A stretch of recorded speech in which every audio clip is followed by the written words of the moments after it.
Hi everybody, here we are again. It is Friday night. What is it, like the 20th, I think? I don't know. The days just blend together. I'm doing another short and I'm looking over at my baked beans, which are really pretty today. They had a chance to set. We had a jar. They were really good. My only comment is because you don't bake them in that traditional way, they're kind of soupy. So you can throw them into a pot and go ahead and throw them in the oven for an hour or two and they will soak up and get that thickness if that's what you like. But anyway, very tasty. We like that very much. Tonight I'm doing something super simple because I forgot I have to go back into town, which is 10 miles away. And I know that probably seems ridiculous to whine about that, but I just got back. So I got to get back down there. But in the meantime, I thought I would do a short video because tonight we are doing sourdough crust pizzas. Now all I'm doing is, Lisa over on Farmhouse of Boone gave me this idea. You can see here's my sourdough. It's nice and thick. She just puts the crust into a screaming hot cast iron pan and that makes the crust. And it's really, really good. I put some olive oil in the pan. It didn't work out very well. It didn't spread. My pans are very well seasoned and if they're screaming hot, they'll be fine.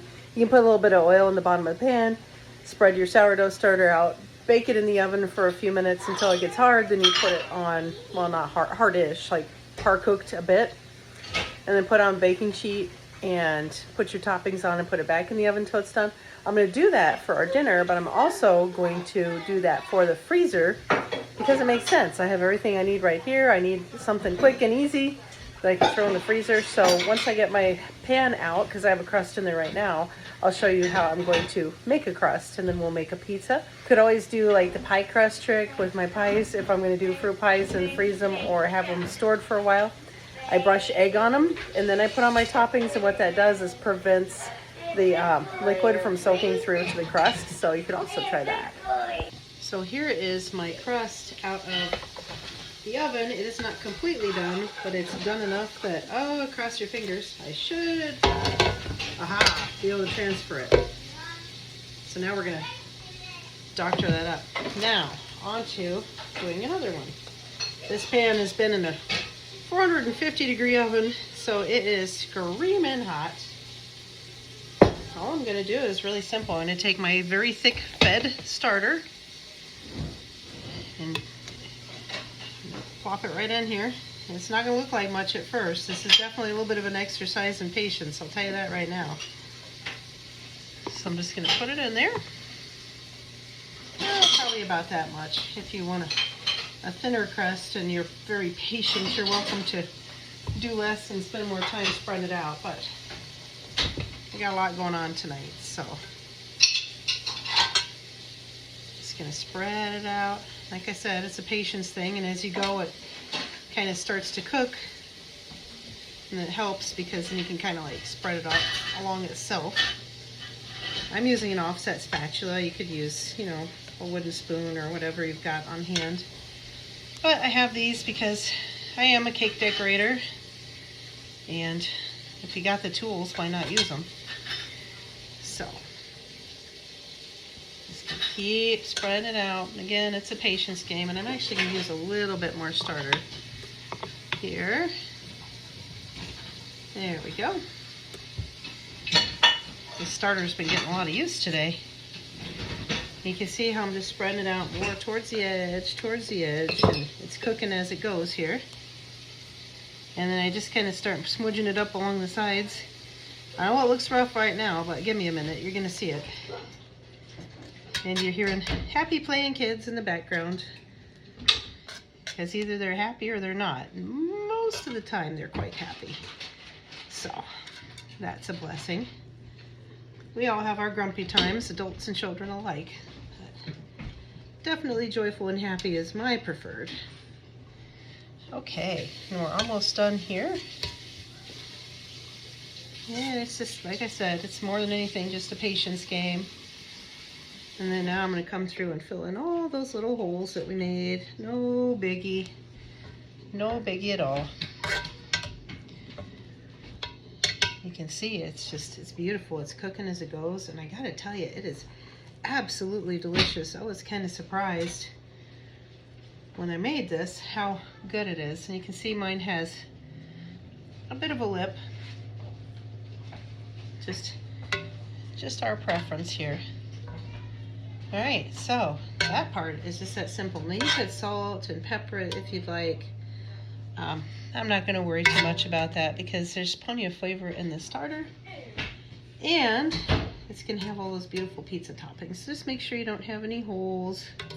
It's going to puff up as it bakes anyway. So it's just that simple. Look at that. Isn't that beautiful? And now that's going to go in the oven and it's going to cook up. So toss that in there real quick. For this one, this is, you can see I can touch it. It's not cooked all the way though. I mean, you can see it's still quite flexible.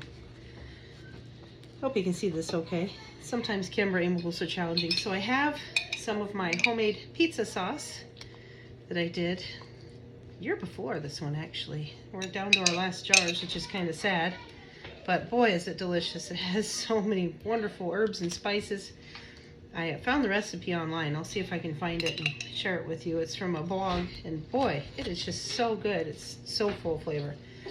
But anyway, I am just putting the sauce on.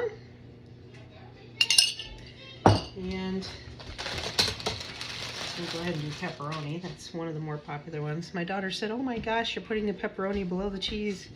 I'm doing some of both. What's your preference? Do you put the toppings on top of or below the cheese? Toppings go on top of the cheese. Mm-hmm. That's Elizabeth's vote. What do you think? That's why they're toppings, not blowings. Oh, Aiden, you do. You both. Sausage is better than pepperoni. You both pose a valid point. Okay. I'm just going to throw some cheese on here. No, just a tiny bit. Definitely a tiny bit. Just a touch. Just a touch. Okay. Did you even touch the crust? All right. We get that on there. And get some more pepperonis. So I don't get thrown in not topping the pizza properly jail by my children. Too much pepperoni. It is not too much pepperoni. How dare you? Sausage is better. Sausage is delicious. Okay. Pizza. I personally think that supreme pizza is better, but that's my opinion. All right, now I'm gonna add a little bit more cheese. I think as long as it doesn't have the olives. And Olives are gross. I'm gonna do a little bit of shaky cheese because I have it, and why not? 7. Olives are gross. Now, at this point, you can freeze this. You can cool it down, flash freeze it, take it off of the sheet, wrap it up in plastic wrap foil, and put it in your freezer. You could get those cheap Dollar Tree, I'm looking for one, cheap Dollar Tree pizza pans. I don't know where mine is at the moment. I have a whole bunch of them that I bought just for freezer cooking. But anyway, they're the thin ones you buy at Dollar Tree. You can just put it on there and leave it on there, or you can bake it up and freeze it. So the sky's the limit with this, and I'm going to show you what they look like done here in just a minute. But this is just this simple, guys. It's just this simple. Needs more fries. Here it is. Here's the final product. Isn't that beautiful? We're going to cut into it real quick. See how pretty it is. It's fresh out of the oven, so we're kind of toasty here. Let's take a look. All right. Abby and Elizabeth are in the background. Having shenanigans. Oh, your shenanigans. Now, my only comment is the bottom of the crust is still not super crispy, so if you had a pizza stone, this would be a good time to use it. Or you could just throw it back in the oven for a few minutes. You could par cook your crust a bit longer than I did until it gets a little bit colorful on the bottom. There's lots of different options, whatever your preference is and your family. But here you go, guys. I hope you enjoy. Sourdough starter pizza crust. Pizzas for the freezer. I will see you tomorrow.